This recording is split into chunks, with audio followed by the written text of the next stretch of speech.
Hello student, YDT classes में आपका स्वागत है। आज हम लोग वर्ग 9 के भूगोल का दूसरा चैप्टर भारत का भौतिक स्वरूप के प्रश्न उत्तर करेंगे। यह पार्ट 2 है। इससे पहले हम लोग एक वीडियो बना चुके हैं, तो चलिए वीडियो की शुरुआत करते हैं। चौथा नंबर प्रश्न है, भारत के प्रमुख भू आकृतिक विभाग कौन से हैं? हिमालय क्षेत्र तथा प्रायद्वीपीय पठार के उच्चावच लक्षणों में क्या अंतर है?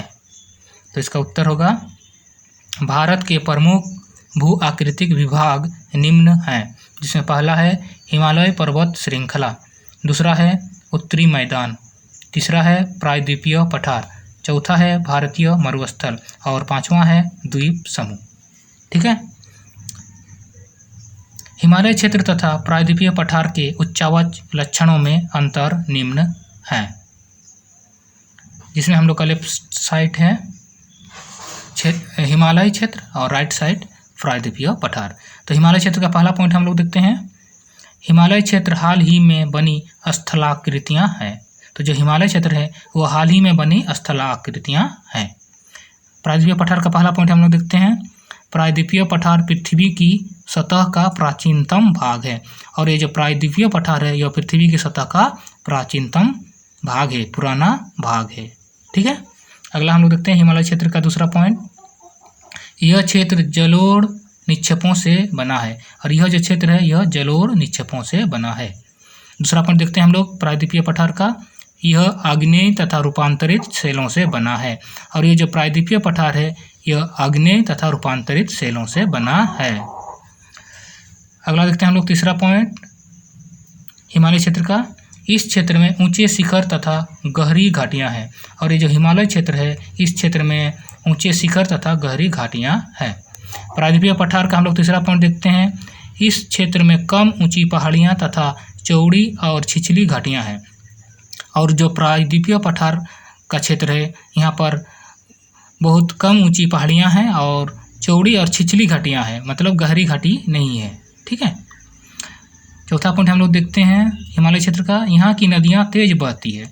तो जो हिमालय क्षेत्र की नदियाँ हैं वे तेज बहती हैं। चौथा पॉइंट हम लोग देखते हैं प्रायद्वीपीय पठार का, यहाँ की नदियाँ धीरे बहती है। और जो प्रायद्वीपीय पठार की नदियाँ हैं वो धीरे बहती हैं। पांचवा पॉइंट हम लोग देखते हैं हिमालय क्षेत्र का, इस क्षेत्र से सिंधु, गंगा व ब्रह्मपुत्र नदियाँ निकलती है।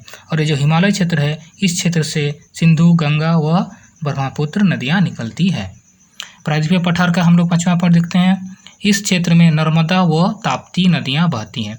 और जो प्रायद्वीपीय पठार है यहाँ पर ताप्ती और नर्मदा नदियाँ बहती है। छठा पॉइंट देखते हैं हम लोग हिमालय क्षेत्र का, इस क्षेत्र में कम खनिज पाए जाते हैं। और ये जो हिमालय क्षेत्र है यहाँ कम खनिज पाए जाते हैं। छठा पॉइंट देखते हैं हम लोग प्रायद्वीपीय पठार का, इस क्षेत्र में खनिजों का भंडार है। और जो प्रायद्वीपीय पठार है यहाँ पर खनिजों का भंडार है। अगला प्रश्न देखते हैं हम लोग पांचवा नंबर, भारत के उत्तरी मैदान का वर्णन कीजिए। तो इसका उत्तर होगा, भारत का उत्तरी मैदान तीन प्रमुख नदियों सिंधु, गंगा एवं ब्रह्मपुत्र और उनकी सहायक नदियों से बना है। तो ये जो भारत का उत्तरी मैदान है यह तीन प्रमुख नदी सिंधु, गंगा एवं ब्रह्मपुत्र और उनकी सहायक नदियों से बना है। यह मैदान जलोढ़ मृदा से बना है। और यह जो मैदान है यह जलोढ़ मृदा से बना है। यह मैदान 7 लाख वर्ग किलोमीटर भाग में फैला हुआ है। और यह जो मैदान है यह 7 लाख वर्ग किलोमीटर भाग में फैला हुआ है। यह मैदान 2400 किलोमीटर लंबा एवं 240 से 320 किलोमीटर चौड़ा है। ठीक है। तो यह जो मैदान है यह 2400 किलोमीटर लंबा है तथा 240 से 320 किलोमीटर चौड़ा है। ठीक है। उत्तरी पर्वतों से आने वाली नदियां इस क्षेत्र में निक्षेपण का कार्य करती है। तो जो उत्तरी पर्वतों से आने वाली नदियां हैं वह इस क्षेत्र में निक्षेपण का कार्य करती है, अर्थात वह नदियों द्वारा बहाकर लाई गई मिट्टी का यहाँ निक्षेप करती है। यह क्षेत्र समृद्ध मृदा आवरण, पर्याप्त जल की उपलब्धता एवं अनुकूल जलवायु के कारण कृषि की दृष्टि से यह भारत का अत्यधिक उपजाऊ क्षेत्र है। तो यह जो क्षेत्र है यह समृद्ध मृदा आवरण अर्थात बहुत ही अच्छी मृदा और पर्याप्त जल की सुविधा और अनुकूल जलवायु के कारण कृषि की दृष्टि से यह भारत का अत्यधिक उपजाऊ क्षेत्र है। नदी के निचले भाग में ढाल कम होने के कारण नदी की गति कम हो जाती है, और जो नदी का निचला भाग है वो ढाल होने के कारण नदी की गति कम हो जाती है, जिसके परिणाम स्वरूप नदीय द्वीपों का निर्माण होता है। और जिसके परिणाम स्वरूप क्या होता है कि वहाँ पर नदीय द्वीपों का निर्माण होता है।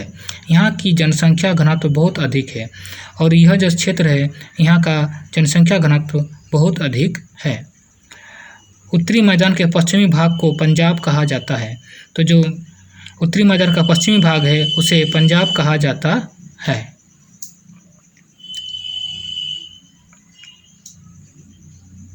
अगला देखते हैं हम लोग 6ठा नंबर प्रश्न, निम्नलिखित पर संक्षिप्त टिप्पणी लिखिए, जिसमें पहला है मध्य हिमालय। तो इसका उत्तर होगा महान हिमालय, जिसे हिमाद्री भी कहते हैं, के दक्षिण में अवस्थित हिमालय को हिमाचल या मध्य हिमालय या लघु हिमालय या निम्न हिमालय के नाम से जाना जाता है। ठीक है, तो जो महान हिमालय या हिमाद्री है उसके दक्षिण में जो अवस्थित हिमालय है उसे हिमाचल, मध्य हिमालय, लघु हिमालय, निम्न हिमालय के नाम से जाना जाता है। इसका निर्माण अत्यधिक संपीड़ित तथा रूपांतरित शैलों से हुआ है, और जो इसका निर्माण है वो अत्यधिक संपीड़ित यानी प्रेशर तथा रूपांतरित शैलों से हुआ है। इस हिमालय की ऊंचाई 3700 से 4500 मीटर के बीच है, और इस हिमालय की जो ऊंचाई है वो 3700 से 4500 मीटर के बीच है, तथा औसत चौड़ाई 50 किलोमीटर है, और इसकी जो औसत चौड़ाई है वो है 50 किलोमीटर। पीर पंजाल, धौलाधर एवं महाभारत श्रृंखला इस पर स्थित है, और ये जो पीर पंजाल, धौलाधर एवं महाभारत श्रृंखला है ये इस क्षेत्र पर स्थित है। मध्य हिमालय में कश्मीर की घाटी तथा हिमाचल के कुल्लू और कांडला की घाटियाँ स्थित है। तो मध्य हिमालय में क्या है कि कश्मीर की घाटी तथा हिमाचल के कुल्लू और कांडला की घाटियाँ स्थित है। इस क्षेत्र को पहाड़ी नगरों के लिए जाना जाता है, और इस क्षेत्र को पहाड़ी नगरों के लिए जाना जाता है। ठीक है, अगला प्रश्न देखते हैं, दूसरा नंबर, मध्य उच्च भूमि। तो इसका उत्तर होगा यह क्षेत्र नर्मदा नदी के उत्तर में मालवा के पठार के अधिकतर भागों पर फैला हुआ है। तो यह जो क्षेत्र है यह नर्मदा नदी के उत्तर में मालवा के पठार के अधिकतर भागों पर फैला हुआ है। इसका विस्तार दक्षिण में विंध्याचल से लेकर उत्तर में अरावली तक है। तो जो इसका विस्तार है वो दक्षिण में विंध्याचल से लेकर उत्तर में अरावली तक है। यह क्षेत्र विंध्य श्रृंखला, दक्षिण में सतपुरा श्रृंखला तथा उत्तर पश्चिम में अरावली से घिरी है। तो यह जो क्षेत्र है यह विंध्य श्रृंखला, दक्षिण में सतपुरा श्रृंखला तथा उत्तर पश्चिम में अरावली से घिरी है। इस क्षेत्र का पश्चिमी भाग चौड़ा तथा पूर्वी भाग संकरा है। तो इस क्षेत्र का जो पश्चिमी भाग है वो चौड़ा है तथा पूर्वी भाग संकरा है, मतलब छोटा है। इस पठार के पूर्वी विस्तार को बुंदेलखंड तथा बघेलखंड के नाम से जाना जाता है। तो जो यह पठार है, इस पठार का जो पूर्वी भाग है, पूर्वी विस्तार है, उसे बुंदेलखंड तथा बघेलखंड के नाम से जाना जाता है। मध्य उच्च भूमि और पूर्व के विस्तार को छोटा नागपुर पठार के नाम से जाना जाता है। और जो यह क्षेत्र है मध्य उच्च भूमि, इसके और पूर्व के विस्तार को छोटा नागपुर पठार के नाम से जाना जाता है। ठीक है, अगला देखते हैं हम लोग, तीसरा नंबर, भारत के द्वीप समूह। तो इसका उत्तर होगा भारत के मुख्यतः 2 द्वीप समूह हैं, जिसमें पहला है अंडमान निकोबार द्वीप समूह और दूसरा है लक्षद्वीप समूह। तो पहला हम लोग देखते हैं अंडमान निकोबार द्वीप समूह। यह बंगाल की खाड़ी में स्थित द्वीप समूह है जो उत्तर से दक्षिण की ओर बिखरे हुए हैं। तो यह जो अंडमान निकोबार द्वीप समूह है यह बंगाल की खाड़ी में स्थित है और यह उत्तर से दक्षिण की ओर बिखरे हुए हैं। यहाँ की जलवायु विषुवतीय है और यहाँ का जो जलवायु है वो विषुवतीय है तथा घने वनों से ढका हुआ है और यह जो क्षेत्र है यह घने वनों से ढका हुआ है। यहाँ पाए जाने वाले पादप तथा जंतुओं में बहुत विविधता है और यहाँ पर जो पाए जाने वाले पादप यानी पौधे और जंतु हैं उनमें बहुत विविधता है, बहुत भिन्नता है। यह एक केंद्र शासित प्रदेश है और यह जो क्षेत्र है यह एक केंद्र शासित प्रदेश है। अगला देखते हैं दूसरा नंबर, लक्षद्वीप समूह। लक्षद्वीप मालाबार तट पर अरब सागर में स्थित है। ठीक है, ये जो लक्षद्वीप समूह है यह मालाबार तट पर अरब सागर में स्थित है। पहले इसे लक्काद्वीप, मिनिकॉय तथा एमिन द्वीप के नाम से जाना जाता था। 1973 में इन तीनों द्वीपों का एक नाम लक्षद्वीप रखा गया।